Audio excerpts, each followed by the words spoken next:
Para comenzar, les voy a mostrar el temario que vamos a hablar. Vamos a hablar respecto a algunos antecedentes generales. Vamos a hablar de la inyectable aprobada y algunas que están en desarrollo. ¿Cuáles son las nuevas drogas en investigación avanzada que se encuentran disponibles? Que son básicamente tres importantes. Islatravir, una droga que aún no tiene un nombre propio, que es indicada 8507, y lenacapavir, y vamos a hablar unas pequeñas palabras de algo que a mi juicio personal creo que se van a convertir en primeras líneas de tratamiento de aquí a un futuro quizás no muy lejano. Vamos a hablar de anticuerpos altamente neutralizados. La terapia inmune se ha convertido en casi todas las líneas terapéuticas oncológicas, reumatológicas en primera línea. Y hay datos bastante alentadores respecto a su eficacia. Bueno, la historia del VIH ha estado marcada por varios hitos, dentro de ellos el desarrollo de las primeras coformulaciones de fármacos, el famoso Convivir. Uno de los hitos más importantes es la llegada del primer inhibidor de la integrasa a partir del año 97, pero no debemos olvidar que en el año 95 se incorporó por primera vez los inhibidores de proteasa y que generaron un vasto desarrollo de este tipo de medicamentos a lo largo de la historia, hasta la llegada del primer inhibidor de la integrasa, en donde pueden ver que posterior a ello no se ha seguido desarrollando nuevas drogas basadas como inhibidores de proteasa, muy probablemente debido a su perfil de toxicidad. Sí han habido nuevas formulaciones, pero reformulando inhibidores de la proteasa que existían previamente. Y el año 2018 se desarrolló el primer anticuerpo monoclonal desarrollado para pacientes con antecedentes de alta resistencia con opciones de tratamiento limitado. Y la última gran innovación ha sido el desarrollo de anticuerpos de antirretrovirales de depósito o long active, de su sigla en inglés, y que ha marcado un punto de inflexión probablemente en cuáles son las líneas de desarrollo que va a seguir la industria. ¿Esto por qué? Porque sabemos que la administración oral de un medicamento, ya sea con dos o con tres antirretrovirales, ha transformado una patología potencialmente mortal en una crónica, pero no hay que olvidar que en la toma oral de un medicamento asociado al paso del tiempo eh, genera fatiga y pérdida de adherencia en los usuarios. Y además, para algunos, que no es un antecedente menor, es un recordatorio constante de que conviven con un virus. Y por tanto, para ellos, estas son estrategias novedosas que debemos tener siempre en consideración. La industria ha tratado de buscar potenciales innovaciones en nuevas formulaciones farmacéuticas, y dentro de ellas nos vamos a encontrar con el desarrollo de anticuerpos altamente neutralizantes, la generación de moléculas a partir de vesículas lipídicas o de micelos para desarrollar nuevas estrategias, con el fin de, quizás para algunos investigadores, alcanzar la cura o ofrecer tratamiento antirretroviral para poblaciones bastante específicas. Y más aún en etapas de investigación muy preliminares, se encuentra el desarrollo de formulaciones de antirretrovirales, pero nanoformuladas, ¿ya? Estamos hablando de partículas extremadamente pequeñas, ¿con qué fin? De que puedan ser administrados por vía parenteral y que puedan llegar a los reservorios donde actualmente muchas de las drogas no son capaces de llegar.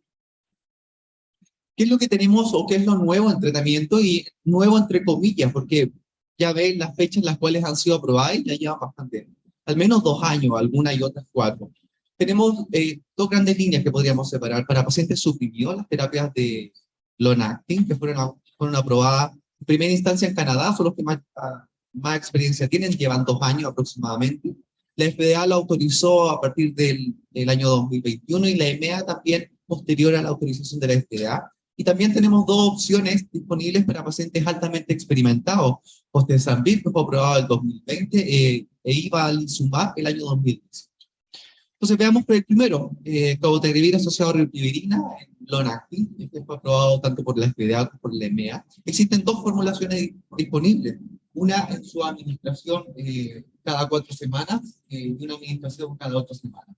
Ambas inicialmente se requería la administración de un puente. Estas estrategias son para pacientes previamente suprimidos, como estrategia de switch o de simplificación, en las cuales inicialmente el protocolo original indicaba el inicio de un puente oral con las mismas drogas, pero por vía oral, y hoy en día sabemos que es opcional, y les voy a mostrar los datos que avalan esta nueva recomendación. Seguir una administración estándar para continuar con una dosis de mantención, en donde la gran diferencia entre el mensual y el bimensual es la dosificación en la dosis de mantención, que es mucho más alta. evidentemente para tener una frecuencia de administración mucho más extendida en el tiempo. ¿Cuáles son los datos de eficacia? Me voy a centrar en los estudios de la administración cada 8 semanas, porque es probablemente la que van a adoptar la gran parte de los países. Están basados en base a los datos de eficacia del estudio Atlas 2DM. Pueden ver que los datos virológicos de eficacia superan el 94% en gran parte de ellos. Y cuando se analiza la UCA primaria, de lo que es mejor, cada 4, la verdad que no hay una diferencia y son no inferiores, con un margen de inferioridad definido en un 4%. Incluso en su objetivo secundario también, como pacientes con cargas virales menores de 50 copias, demuestra la no inferioridad respecto al sistema de 4 semanas. Estos son los datos que se presentaron en la semana 96. Recientemente en el CROI, perdón, se presentaron los datos para la semana 142, que son casi 4 años, y aún no se encuentra diferencia entre las ramas, por lo tanto son no inferiores. Sin embargo, hay algunos cuestionamientos respecto a un probable mayor riesgo de fracaso biológico en la rama de cada 8 semanas, porque como pueden ver, el porcentaje de pacientes que experimentó fracaso virológico en la rama de cada 8 semanas fue de 1,5% versus 0,4%. Y la verdad que no hay que perder el foco de que la probabilidad en ambas ramas sigue siendo extremadamente baja. Estamos hablando de tasas de fracaso menores al 2%. Sin embargo, es importante recalcar que cuando estos pacientes fallan, lo hacen en general con mutaciones asociadas al nucleosídico y el inhibidor de la integrasa. Y hay consideraciones farmacológicas que hay que entender. Yo les voy a mostrar más adelante los factores de riesgo. Hay 4 factores de riesgo que han sido asociados. La dosificación no ha sido un factor significante de mayor fracaso biológico, pero sí estos 4. El paciente haya acumulado reacciones adversas a la aspirina, que ha tenido concentraciones subterapéuticas a esta, un subtipo especial de VIH con un IMC mayor de 30, IMC mayor de 30. ¿Y cuáles son las consideraciones farmacológicas? Dado que estamos hablando de una administración de larga actividad, los pacientes que mantienen concentraciones subterapéuticas las van a tener durante semanas. Y se ha comprobado que estas concentraciones subterapéuticas, que es la cola de los Enactin, pueden durar hasta 32 semanas cuando hay problemas de adherencia. Y sumado a eso, el factor de pacientes con IMC mayor de 30 tiene que ver con el lugar donde se va a generar el depósito de esta antiretroviral. Y la evidencia respecto a cómo el tejido graso es capaz de captar antirretrovirales es bastante contundente si lo revisan en la literatura. El tejido graso es capaz de robar el fármaco de circulación e incluso metabolizar. Una de las consideraciones es que a pesar de que estamos administrando un fármaco no por vía oral, y podría ser fácil pensar de que nos saltamos todas las interacciones farmacocinéticas, pero la verdad que las interacciones mediadas por inductores enzimáticos sí son importantes en long acting y hay que tenerlos en consideración. Por tanto, tener precaución con los eventuales inductores enzimáticos que tuviese la farmacoterapia del paciente. Respecto a la necesidad de este switch, el protocolo original incluía la randomización de pacientes que venían con la terapia oral a pasarlos a un puente oral y luego pasarlos a la terapia inyectable. Y dada una extensión del estudio FLAIR, a partir de la semana 96, todos estos pacientes que estaban asignados a la rama oral fueron asignados a pasar a cabotegravir con rilpivirina inyectable sin una fase oral de puente. Y la verdad que los resultados se mantuvieron espectacularmente bien, eficacia sobre el 95% en aquellos que hicieron switch sin necesidad de puente, lo cual facilita la administración de esta droga. De forma, o como datos label, pueden ver que los datos de eficacia sin un puente son altamente efectivos y muy probablemente también lo sean como estrategia de uso en pacientes naive, pero eso es off-label, todavía no está autorizado, pero muy probablemente sí vaya a funcionar. Y por tanto este puente oral está muy arraigado todavía, es optativo hoy en día, no es necesario hacer un puente oral. ¿Qué es lo nuevo con cabotegravir? Se están realizando nuevas formulaciones intradérmicas a través de parches con microagujas de hidrogel que permitirían no tener una inyección. Recordar que la administración de cabotegravir con rilpivirina cada droga va administrado en un glúteo por separado. Tanto son 2 inyecciones, que no es algo menor para alguien que tenga fobias a la aguja. Y si es obeso, además hay que tener la consideración que la aguja tiene que ser mucho más claro.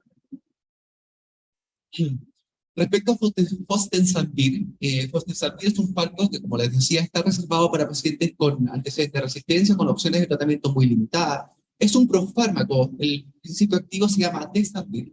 Es un inhibidor de unión a CD4 y lo hace a través de la unión a la glicoproteína 120 y por tanto impide que esta se ancle y permita la entrada de este al interior del linfocito. Fue aprobado, como les decía, el año 2020 para pacientes con multiresistencia. Tiene un metabolismo que principalmente es por hidrólisis, pero tiene un porcentaje menor a través del citocromo P450, por tanto, hay interacciones que sí hay que tener en consideración, y nuevamente, en general, las interacciones mediadas por inductores enzimáticas suelen ser las que generan más resultados desfavorables, donde uno debe tener más foco de atención. Es un fármaco que no requiere ajuste por función renal, y las reacciones adversas han sido bien descritas. La verdad es que son bien inespecíficas como siempre. Las más frecuentes suelen ser náuseas, diarrea, cefalea, dolor abdominal, con particular interés, porque es un fármaco que puede provocar intervalo y dado que interfiere en la glicoproteína 120, se ha descrito reacciones de síndrome de reconstitución inmune. El estudio que permitió su aprobación es el estudio Bright, y es el que les voy a enseñar a continuación. Es un estudio diseñado a 240 semanas, un randomizado de fase 3 que evaluó el uso de Fostemsavir en dosis de 600 miligramos cada 12 horas, más un background optimizado en adultos con opciones limitadas de tratamiento. ¿Y por qué limitadas? Porque los criterios de inclusión fueron pacientes de 18 años, con múltiples tratamientos, con un fracaso actual en falla virológica, con carga viral mayor a 400 copias, pero que además presentará antecedentes de resistencia a más de 4 de las 6 familias de antirretrovirales. Estamos hablando de un paciente que tiene bastante comprometidas sus opciones terapéuticas. Se reclutaron 371 pacientes y fueron divididos a dos ramas, a una randomizada y a una no randomizada. La randomizada incluía a pacientes que tenían al menos 1 o 2 familias con al menos un fármaco 100% activo, y el no randomizado eran pacientes que la verdad que no tenían ningún antirretroviral 100% activo. Por tanto, el único que estaba ejerciendo un efecto iba a ser Ivalizumab. Y el objetivo fue evaluar la eficacia y seguridad a semana 96 y se extendió este estudio hasta semana 240. ¿Y qué es lo que podemos observar como resultado? Los resultados fueron bastante motivadores. La verdad que en azul acá pueden ver la cohorte randomizada por intención de tratamiento o por snapshot. Y pueden ver que la eficacia a semana 240 en la cohorte randomizada supera el 80%, lo cual son resultados bastante alentadores. Esto definido como cargas virales indetectables como menores de 40 copias, que se mantuvo, como les decía, en más del 80% a semana 240. Pueden ver que hay en la rama no randomizada, que recordemos son pacientes que no tenían ningún antirretroviral 100% activo, las tasas de eficacia fueron bastante buenas, sobre el 60%, con una pérdida de eficacia, pero la verdad que esto fue en el análisis por intención de tratamiento, estos fueron pérdidas de pacientes por la pandemia de COVID-19. Cuando se hace un análisis por intención de tratamiento, se consideran aquellos que se suman en el análisis aquellos que se perdieron del estudio. Pero pese a ello, las tasas de eficacia son bastante buenas. En términos de recuperación inmune, fue bastante favorable. La recuperación inmune fue en promedio del 338,4 y fue favorable en todos los rangos de recuentos CD4, desde menos de 20 hasta más de 200 CD4. Fue un amplio rango de distribución. Los efectos adversos fueron bien reportados, con interés, como les decía, en la reacción de la reconstitución inmune, la recuperación del intervalo T y alteraciones gastrointestinales crónicas. Aproximadamente el 6% de los pacientes experimentaban reacciones adversas, pero sin necesidad de discontinuarlo por efectos adversos. El siguiente que les voy a presentar es Ivalizumab, es un anticuerpo monoclonal anti-CD4 para VIH. Este se une a un dominio extracelular tipo 2 de los linfocitos, pero no interfiere en el complejo de histocompatibilidad mayor tipo 2. Una de las grandes preocupaciones que al actuar sobre este complejo era que pudiese ser una droga que generara inmunosupresión, pero eso es algo que ya se comprobó que no es así. Este fue aprobado para pacientes multiresistentes con opciones limitadas en el año 2018. Se administra a través de una infusión, como pueden ver, la ampolla. drogarse es un nombre comercial. Tiene una extensa vida media, entre 72 y 84 horas, aunque es menor en comparación a otros anticuerpos de tipo IgG, pero sigue siendo una muy buena vida media. Se administra, como les decía, en forma de infusión. El vial requiere refrigeración una vez que está constituido a temperatura ambiente estable 30 minutos, y no hay estudios aún que avalen o que informen que deba ser ajustado por falla renal o hepática, aunque no se espera que esto sea necesario. En los estudios de fase 1 se evaluaron dosificaciones desde los 0,3 miligramos por kilo hasta los 25 miligramos por kilo, y en los estudios de fase 3 se determinó el uso de una dosis de carga de 2 gramos con dosis de mantención de 800 miligramos cada 14 días, es decir, una dosis de mantención cada 12 días. Las reacciones adversas más comunes incluyeron diarrea, mareo, náusea y rash. Y este es el estudio con el cual salió al mercado, el estudio fase 3 de etiqueta abierta y de un solo grupo. Para pacientes en falla a tratamiento a múltiples fármacos, muy detectables, una cantidad de mayores copia, y tuviesen resistencia documentada a un antirretroviral en 3 familias de las disponibles en el mercado. El estudio se realizó en 3 periodos de tiempo. El objetivo inicial era lograr reducir la carga viral plasmática en al menos 0,5 logaritmos. La búsqueda de un efecto bastante moderado, porque estamos acostumbrados a hablar de reducción de 2 logaritmos, pero pacientes con opciones de tratamiento limitado, 0,5 parece ser algo bastante prudente. Entonces lo que se hizo fue un screening de búsqueda de pacientes. Se incorporaron 40 pacientes en este estudio. Comprenderán que buscar pacientes con tanto antecedentes de resistencia es difícil, por eso que es un N bastante pequeño. Entonces, los pacientes recibieron una dosis de carga de 2 gramos de venosa, se mantuvieron en una monoterapia funcional con este anticuerpo monoclonal, y luego se incorporó un background o un backbone optimizado, y recibieron eventualmente la dosis de mantención de 200 miligramos cada 12. Datos basales de los pacientes que es importante mencionar: el 86% tenía resistencia documentada a todos los medicamentos en al menos una clase. El 73% tenía resistencia a al menos 2 clases de fármacos. El 50% tenía resistencia a todas las drogas en al menos 3. Y el 33% tenía antecedente de resistencia a las 4 drogas de antirretroviral. Pueden ver aquí en pantalla que el número promedio de antirretrovirales que había recibido el paciente a lo largo de su vida era por un promedio de 11 más menos 5, es decir, casi 16 fármacos algunos. Y que la carga viral basal era bastante alta, 4,5 logaritmos. Y solo el 18% tenía cargas virales al momento del inicio del estudio mayor a 100.000 pobres. Para nosotros eso es una carga viral importante. ¿Cuáles son los datos de supresión virológica y recuperación inmune? El 43% logró una carga viral menor de 50 copias, y alrededor del 50% tenía una carga viral menor a 200 copias.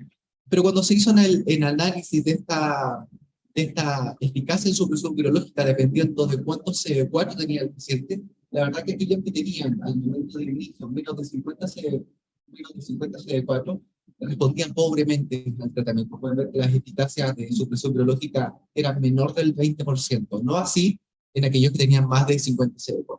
Lo cual es bastante lógico considerando el mecanismo de acción de este fármaco, que requiere tener CD4 para funcionar. La reducción media de la carga viral fue mayor a la esperada, fue mayor a 0,5 logaritmo, fue en promedio 1,5. Pero nuevamente, aquellos que tenían menos de 50 CD4 eran pobres respondedores, a pesar de eso, era casi un logaritmo. Y en términos de recuperación inmune es bastante similar. Los pacientes con menor recuento CD4 obviamente eran aquellos que reconstituían de forma más común.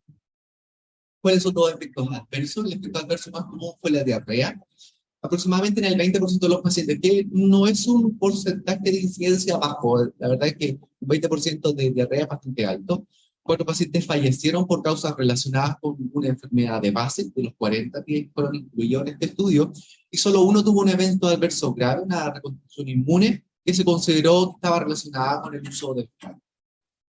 ¿Qué es lo futuro? Lo futuro viene en medida del desarrollo de implantes, que ya les había mencionado, estas nuevas formulaciones de cabotegravir, pero también de drogas inyectables y de anticuerpos.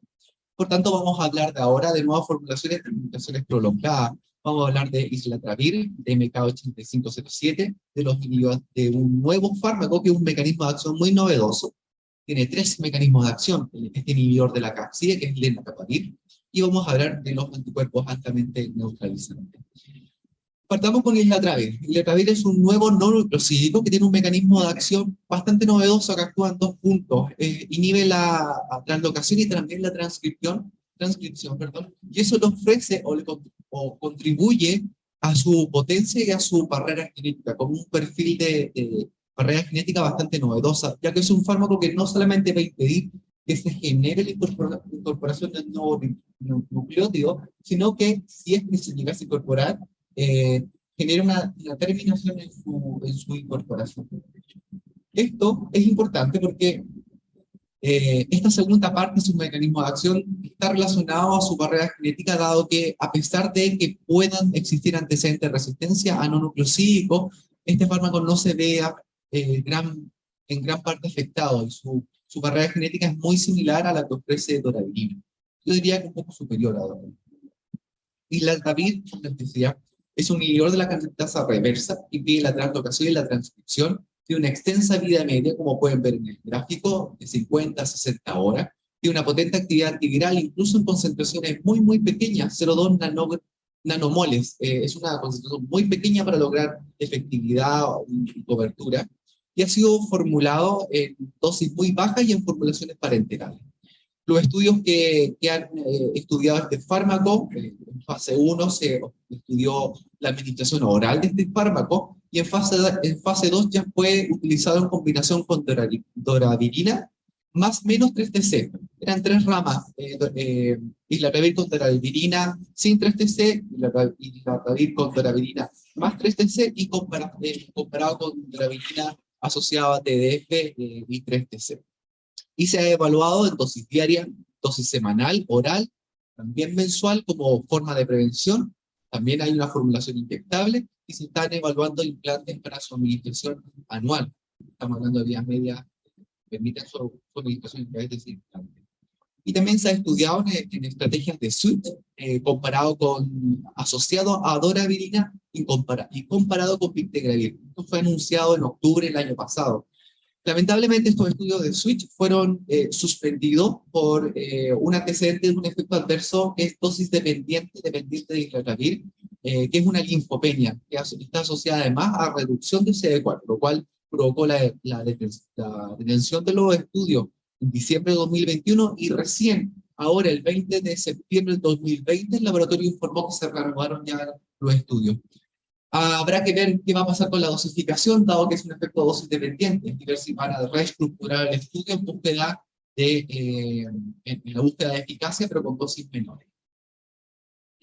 Los efectos adversos más comunes fueron la cefalea para la rama de islatravir, diarrea para la rama de doravirina. Los efectos adversos en general ocurrieron en más del 10% en ambas ramas, y la incidencia de diarrea no cambió a través del tiempo, fue similar tanto en semana 48 como en semana 96, que es uno de los puntos finales de comparación. MK-8507 es un nuevo no nucleosídico, es un fármaco también con una potente actividad in vitro, también con concentraciones muy pequeñas, 50 nanomoles. Mantiene incluso actividad con variantes resistentes a no nucleosídicos. Tiene una extensa vida media, más de 70 horas, lo cual apoya la dosificación semanal oral, y con un perfil de resistencia similar a la doravirina, pero con menos efecto a nivel del sistema nervioso central. Los estudios fase 1 evaluaron la dosificación oral simple en pacientes naive. Los estudios fase 2 evaluaron distintas dosificaciones de esta nueva droga en combinación con islatravir, pero nuevamente, debido a que islatravir estuvo asociado a este efecto adverso de linfopenia, el estudio estuvo en pausa, y ahora vamos a ver cómo esto se va a seguir desarrollando. Por último, no por último, penúltimo, tenemos a lenacapavir, con un mecanismo de acción muy novedoso que actúa en 3 puntos del ciclo replicativo del virus. Por una parte, es un fármaco que impide el desemblaje, por tanto impide la introducción del material genético en el núcleo del linfocito, y por otro lado, actúa en el ensamblaje, impidiendo la maduración de los nuevos vibriones e impidiendo el ensamblaje de la cápside. Por tanto, impide que se formen nuevos vibriones que sean capaces de infectar otro tipo de células. Por tanto, es un mecanismo de acción bastante novedoso. Es una nueva clase de antirretrovirales y una farmacocinética con un clearance reducido y muy buena solubilidad, con una extensa vida media de 30 a 43 días. Está formulado tanto, hay estudios con formulaciones orales y subcutáneas, y hay experiencia en pacientes naive, pero también en pacientes experimentados. Los estudios de fase 2 fueron inicialmente en pacientes naive, donde se evaluó el uso del lenacapavir subcutáneo cada 6 meses, asociado a un backbone de TAF con emtricitabina, y se le comparó con Pictegral. Una gran diferencia con otros estudios, se está comparando con el inhibidor de integrasa más, más, con el más nuevo. Los estudios de fase 2-3 en pacientes altamente experimentados incluyeron lenacapavir oral, un inicio con este fármaco oral, y luego al día 15 se optimizó el backbone de antirretrovirales y se le incorporó el lenacapavir subcutáneo cada 6 meses. La FDA lamentablemente detuvo también los estudios de esto en diciembre del 2021 por un tema de compatibilidad del vial, de la ampolla, prácticamente un tema farmacoquímico. Pero el estudio se reanudó en mayo de este año, y se espera que los entes regulatorios aprueben rápidamente este fármaco posterior a esta suspensión. ¿Cuáles son los estudios? Tienen nombre. Calibrate, que es el estudio de fase 2 randomizado que evaluó el uso en pacientes naive. Su objetivo primario fue evaluar la supresión virológica a semana 52, y como objetivos secundarios fue evaluar la proporción de supresión virológica a semana 28, 38 y 80, buscar el porcentaje de reducción media de la carga viral y la recuperación inmune. Como pueden ver, ahí está el diseño del estudio. Y ¿cuáles fueron los datos? En términos de supresión virológica, como el análisis de la FDA, fueron eficaces mayores al 90%, y en pacientes previamente suprimidos también fue mayor. Los efectos adversos fueron bien tolerados en general, sin efectos adversos graves o reacciones de grado 4 que estuviesen asociadas al fármaco. Y los efectos adversos más comunes fueron cefalea y náusea, en el 13% en ambas ramas, y alteraciones gastrointestinales que se mantuvieron tanto con el fármaco subcutáneo como por vía oral. Las reacciones de hipersensibilidad en su mayoría fueron de grado 1 o 2, solo un paciente experimentó una reacción de hipersensibilidad de grado 3, y ocurrieron de estas 3 discontinuaciones debido a estas reacciones de hipersensibilidad, pero la verdad que fueron de menor grado, fueron por infecciones o 1 o edema o hinchazón. Las tasas de resistencia son bajas, 1,5%, y los 2 pacientes que desarrollaron resistencia fueron previamente suprimidos cuando se les modificó el esquema y se los migró a un esquema basado en un inhibidor de integrasa con 2 núcleos. Para pacientes altamente experimentados tenemos el estudio Capella. Este estudio aún está en curso. El objetivo primario es evaluar la reducción de la carga viral en 0,5 logaritmo a 2 semanas, y como objetivo secundario evaluar la supresión virológica definida como carga viral menor de 50 copias, pero también menores a 12. Y fue evaluado en total. Yo les decía que son altos antecedentes de resistencia con menos de 2 drogas 100% activas de las 4 drogas principales que constituyen la terapia anticonceptiva. Fueron randomizadas a 2 ramas, una randomizada y una no randomizada. Lenacapavir subcutáneo a 6 meses, combinado con este backbone optimizado, fue eficaz para mantener la supresión virológica a 52, que es lo que tenemos disponible. Y algo que quizá ustedes no ven muy bien acá, pero en las casas sí lo van a estar viendo. La eficacia fue mayor al 80% en pacientes experimentados, e incluso esta eficacia se mantuvo aún en pacientes que no tenían ninguna droga 100% activa, con eficacia del 67%. Si tenían en este backbone optimizado una droga 100% activa, eficacia mejorada de un 67 a casi un 80%, un 79%. Y si habían 2 drogas, aún con 100% de actividad, eficacia mejorada un 94%, que para un paciente con opciones limitadas es verdaderamente un cambio. Los efectos adversos más comunes para la administración subcutánea fueron evidentemente las reacciones de hipersensibilidad, la mayoría de grado 1 o 2, solo 2 pacientes experimentaron toxicidad de grado 3. Todos los nódulos que se crearan en general son bien tolerados. y solo un paciente interrumpió la administración al término del estudio, al que es el término del estudio en semana 52, debido a estas reacciones de hipersensibilidad. Recordar que esto se tiene que administrar cada 6 meses. Los ensayos clínicos fueron suspendidos por, como les decía, por posibles problemas de compatibilidad por los viales de borosilicato. Lo que se temía era la formación de partículas de vidrio que no fuesen visibles al momento de preparar la solución. Y la resistencia, como ya también les había adelantado, ocurrió en muy pocos pacientes, solo 4 a semana 26. Y como antecedente, aquellos que fallaron en general eran porque dentro de sus opciones de tratamiento no tenían ningún fármaco 100% activo o tenían adherencia regular a este backbone optimizado. Por lo tanto, la adherencia es algo sumamente importante en pacientes altamente experimentados. Y por último tenemos estos anticuerpos altamente neutralizantes, que en general la mayor parte de ellos, acá están los nombres que aún pero actúan en distintos localizaciones de la glicoproteína 520 y que son obtenidos a través de infusiones en pacientes que viven con VIH. Se han reconocido más de 200 anticuerpos altamente neutralizantes y en la actualidad hay más de 20 estudios clínicos en desarrollo y como 9 que ya tienen un protocolo totalmente definido para evaluar la transferencia pasiva, es decir, a través de una infusión, como medida de tratamiento o de prevención. Y que ha abierto la posibilidad de evaluar si estos anticuerpos podrían convertirse en el eje principal de la prevención de una cura, e incluso de asumir anticuerpos monoclonales como terapias biológicas en el control de la supresión virológica de un paciente. Es decir, un paciente que vive con VIH podría recibir una infusión de anticuerpo monoclonal para evitar tomar antirretrovirales por un largo periodo de tiempo, con los datos que les voy a decir. En términos de prevención, este anticuerpo altamente neutralizante, BRC01, ha sido el que más atención ha llamado en el ámbito científico. Se diseñó en primera instancia como medida de prevención, como droga de prevención en usuarios transgéneros. Esta droga se administró cada 8 semanas durante 20 meses.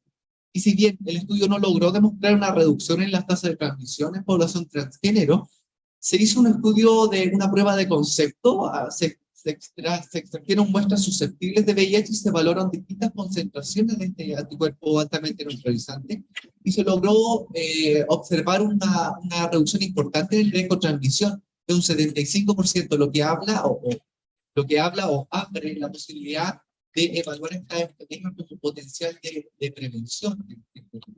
El problema de este anticuerpo monoclonal es que cuando ampliamos la escala in vitro a la escala cuánto se requiere en humanos, se requiere 200 veces más concentraciones de las que se utilizan o estudian a nivel de laboratorio. Por tanto, el costo es una de las grandes limitantes de esta estrategia.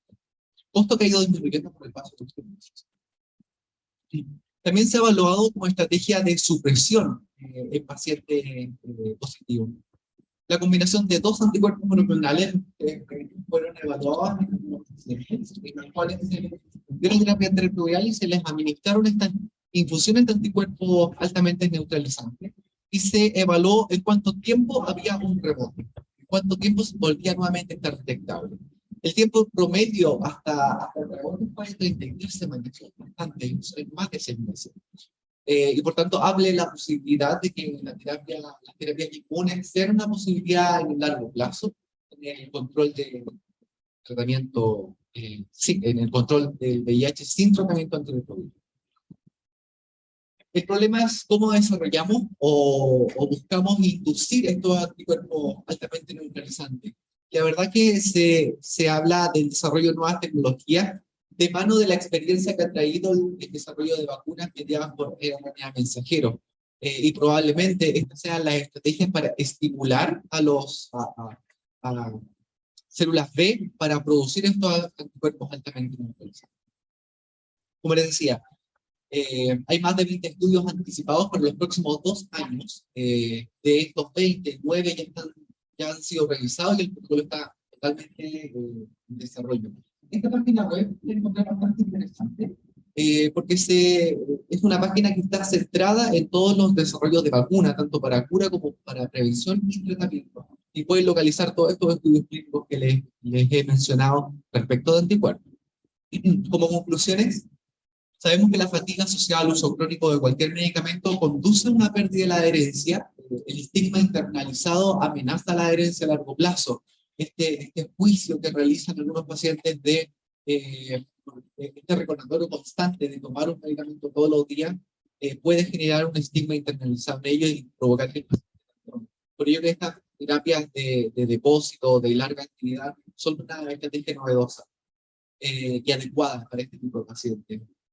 En pacientes altamente experimentados, Oseltamivir y Valizumab son estrategias útiles, incluso en presencia de resistencia a todas las familias, como habíamos visto, incluso en aquellos en que no había ningún fármaco 100% activo, teníamos un porcentaje de eficacia que era no menor.